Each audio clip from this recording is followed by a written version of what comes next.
So today we have a brand new request. Dun, dun. A new character request. Ready? 3, 2, 1, go! So today our character request, another from you guys. I really love doing these and just mixing it up. And I'm even going as far as expanding, doing character ideas for those who might have a better fit in multiverses. So I think that's what I'm going to probably do. Have a more ideal. If a character has a better fit for multiverses, I'll probably just put that in instead. Put them in multiverses instead of this game, because multiverses probably has a higher chance for certain characters. But this particular character definitely belongs in Nickelodeon All-Star Brawl. He's a villain, and that's why I picked this kind of villain stage. And I selected Patrick because I have a couple ideas for him, and he did a certain move that could be a different variation of his little grab attack. Because Patrick's a grappler. I really like him in this game. One of my top favorite characters to play. But let's talk about DoodleBob. I think he really is a good fit for this. And in this video, you guys are gonna hear my character ideas of what I think he could do and why I think he'll be a good fit just with all these moves. And he's a villain. He's not just a iconic character from the show. It's one of the best episodes from SpongeBob, so why not include DoodleBob from the show? And the fact that this game has so many protagonists and not enough antagonist characters is it's almost as if it's a crime, because it means they have villainous characters that shine in these Nickelodeon shows, and DoodleBob is just one of them from the SpongeBob universe. And we already got 4 Ninja Turtles characters. Why not pick a villain from the show for SpongeBob to stand out? Because we have the trio of SpongeBob, Patrick, and Sandy. So I think DoodleBob would be a great pickup. But let's talk about his stages. I came up with some taunts and other stuff, and it was very hard to understand DoodleBob. But just a little backstory is that he was created by SpongeBob, and almost similar to how I got into Bubble Buddy in a few days ago. He was another creation from SpongeBob, but this one didn't turn out to be a good guy like Bubble Buddy with good intentions. DoodleBob just chose violence over everything, and he was drawn by this magic pencil that SpongeBob created. He originally created him for the sole purpose of pranking Squidward and just messing with Squidward and having him be a disguise or a clone of himself. And he started off just in the beginning just knocking at it, just trying to go after Squidward and knocking on his door. But little did SpongeBob and Patrick know that this little creation from his magic pencil created a devious little guy that was just willing to harm anything that gets in his way, or something that's bothering him. Anyone that's in his way at that point, he will attack and beat you down, which is exactly what he did to Squidward as soon as he created him.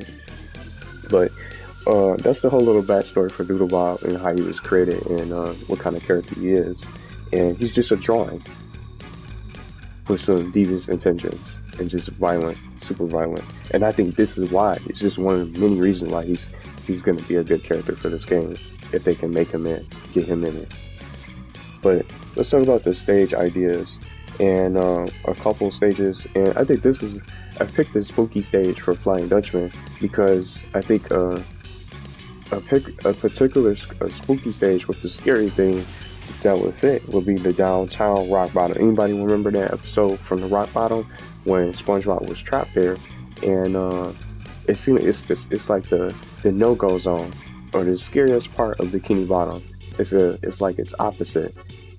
The Bikini Bottom is known to be a city, an underwater city with friendly people, but the people of Rock Bottom and those residents or whenever you go, and if you find yourself in the Rock Bottom or downtown Rock Bottom in the show, you don't know what you're gonna run into. You're gonna run into some baddies to be able to. That's not gonna be so nice. They're not gonna be so friendly towards you, and I think that's why it could be a cool little stage. It's also a great show reference, a good reference from the show for SpongeBob, and another great episode when he was stuck in Rock Bottom. Why not make it a location? It was already a stage in Battle for Bikini Bottom, the original on the GameCube that I played, and it also made its return in Battle for Bikini Bottom Rehydrated, the remaster that I also really enjoyed. But That's just one of the stages. Now, he wasn't there during the episode, of course, because everything went down near the house and near SpongeBob, Patrick, and Squidward's house, and just throughout that whole vicinity throughout the episode. Why not have the battle take place as a potential stage? Let's go inside the pineapple, inside SpongeBob's house, because that's where SpongeBob was having the original showdown. Well, that's how the showdown basically ended, but it was originally outside, in Bikini Bottom in the open, but in front of their houses. But it ended with SpongeBob having a little showdown for DoodleBob when he made his return, and he didn't erase him all the way, and he ended up haunting him while he was trying to sleep, and was ready to exterminate SpongeBob for good and take his place as the real SpongeBob. But that's the real story, and as far as that goes, and I think that'll be a good fit. So those are the only two stages that I was able to come up with for DoodleBob, and I think either one will be a good fit. The spooky part of Bikini Bottom, which is rock bottom, downtown rock bottom, at that, and then inside of SpongeBob's house, that we can have the rumble and battle it out, so they can expand it, open it up a little bit. So two great stages. Now, alternate costume, I don't know what you guys think about this. He doesn't have clothes like SpongeBob does, but SpongeBob just drew a tie on him, but he already had that on him. Something that was missing, he didn't have eyebrows. When he first drew and created DoodleBob, he didn't have eyebrows. So maybe an alternative skin could be just with his angry face, angry DoodleBob. And then when you get the character, you pay DLC. When you get the character, he'll just have his original outfit. So it's just he'll be his original self without the eyebrows. And then when you change the skin on the character selection screen, you just press the R1 and you switch it, and he gets his mean face. So I think that'll be a cool little alternate costume. And then you call it Angry DoodleBob that the player can purchase. He or she can purchase of her interest if she wants to check them to buy the alternate costume. So that's the only skin I can think of. I can't really think of him being a different color. I don't know, maybe he could have a darker gray or something like that. Maybe that could be something. But I don't have that listed here. But just with his angry eyebrows, he ended up drawing those. DoodleBob drew his own angry eyebrows to show how angry he was to express himself to SpongeBob when he was haunting him, and he came back and drew himself when he was haunting him while he was sleeping. So he drew his own eyebrows to express his anger at SpongeBob, that he was really gonna get him and get his revenge and try to put him away for good. So I think that'll be a good fit. But I'm gonna try to laughing just reading it, but just watching the episode to just do a research. I was trying to see, you can't understand DoodleBob, but you can, even though you can't understand what he's saying, you know how he's feeling just from watching the episode. But I came up with a little taunt that he could do. See how Patrick does this. They could do like a voice line for him. And I'm gonna just try to attempt it. Something like that. He has that voice. That could be something that he could do. It's something like that.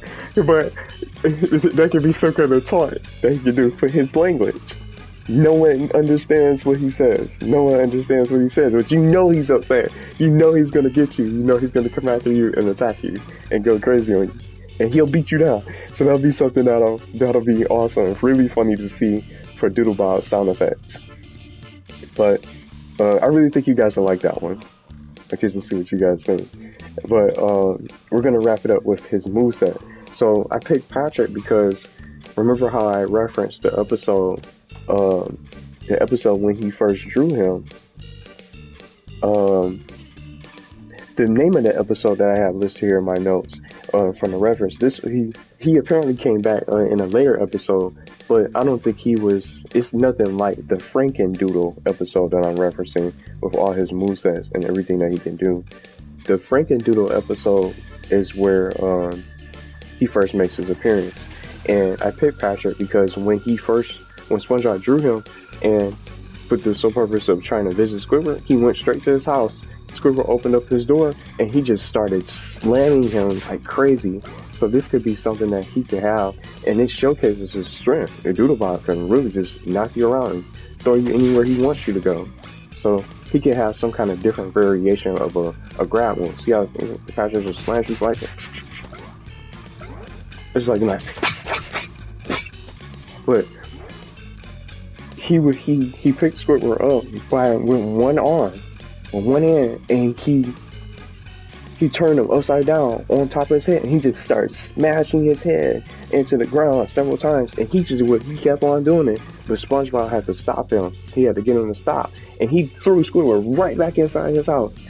See, that could be some kind of move that he can do for a moveset, for his grabbing mechanics.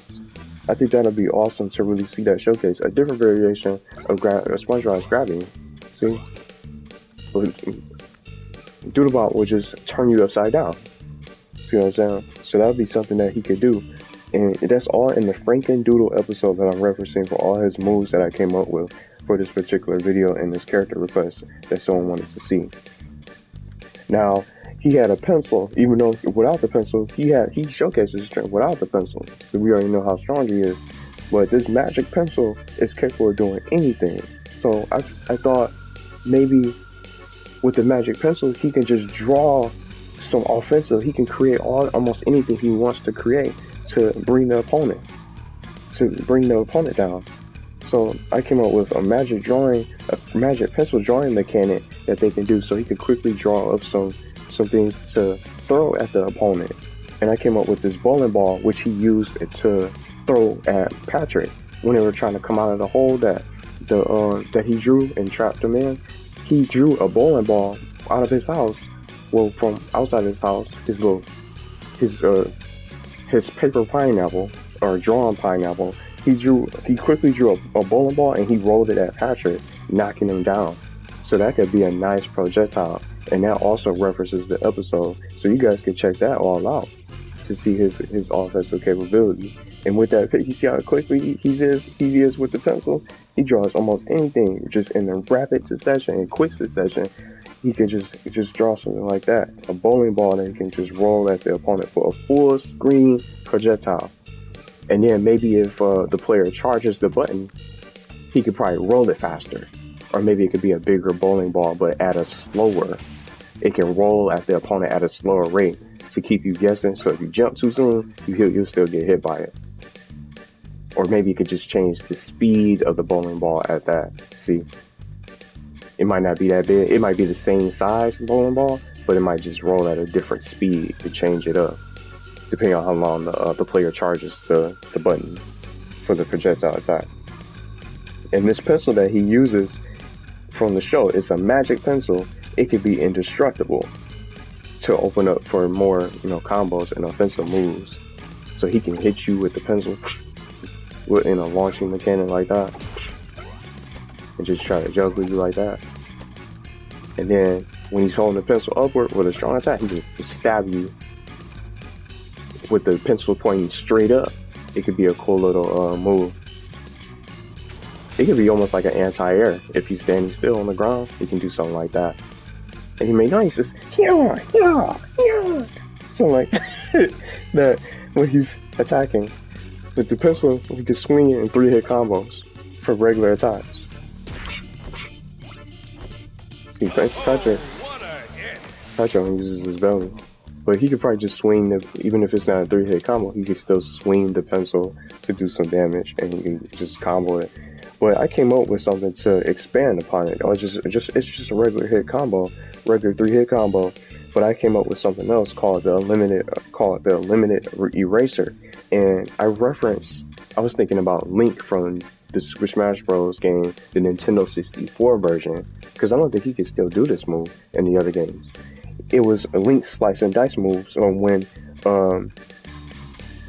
it was Link's unlimited strikes move. So once you start swinging 3 times and you press it again a 4th time, Link starts rapidly swinging that sword, and he just can keep on going for as long. So if you get stuck in the corner, he can just keep on hitting you as many times as you want, and you won't be able to get out of it. So I figured that would be something that he could do, some kind of unlimited eraser move, almost similar to Link slice and dice move for Super Smash Bros. He can swing the pencil on the eraser side, on the side of the eraser, on the opponent and rapid for some quick rapid attacks. And I thought of that move because when DoodleBob was in the process of almost erasing SpongeBob, he took parts of his body away and he erased him.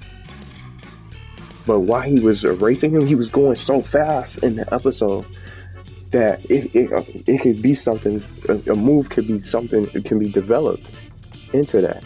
When he's swinging the pencil and he's using the eraser, that'll be really awesome to reference, and it'll be something like Link Slice and Dash move that I was just explaining to you guys. So, and speaking of the eraser, he can not only attack you with just the sharp side, the sharp end of the pencil, he can use the eraser for some attacks too, and maybe some kind of eraser push for a little running attack. See how when you're running, moving straight, pressing a strong attack, he does a spinning little lariat. DoodleBob can just do like a push, a super strong push with the pencil on the eraser side on the other end to launch the opponent, or he can use the other side, the sharper end, which would probably make the most sense. But at least the eraser has some kind of move, so that's why I opened it up like that with that idea. But those are just most of his movesets that I came up with for DoodleBob, so he can definitely be using that magic pencil to do some serious damage and be able to open up different combos. But for recovery I came up with, see how the magic pencil is able to draw everything. In Patrick, he goes up like that, a little superhero. I like that. And he can just grab you. But something I came up with, the magic pencil, he just draws stuff. He draws so fast. So he can quickly draw like a bounce pad or a trampoline below. It's just like little scribbles, stuff like that. And just like most of the things they'll say, oh, you probably just say, oh look, he's in that poorly drawn pineapple. He can draw a poorly drawn bounce pad or a trampoline to get back into the stage, to get back into the fight. So that'll be something that'll be awesome that he can use to save himself. So that's just a random recovery move I came up with in my list of his moveset to wrap up. But I hope you guys like these ideas, and I really love doing these character requests for you guys. So DoodleBob is for today. Curious to see what you guys think. But I really think he belongs in this game, and just like I said, he's a villain. The game needs more villains. They can expand from the SpongeBob universe by introducing some more villains like DoodleBob, and just like the guy you see in the background, Flying Dutchman could be a good fit in this game, but he's just part of a stage. But that doesn't mean he can't be a good fighter and a good pick that can be a potential good character in DLC people be interested in. But I think DoodleBob will be the most interesting pick for the SpongeBob universe, and being a villain, he'll be able to shine and be able to destroy people with his magic pencil and get his way.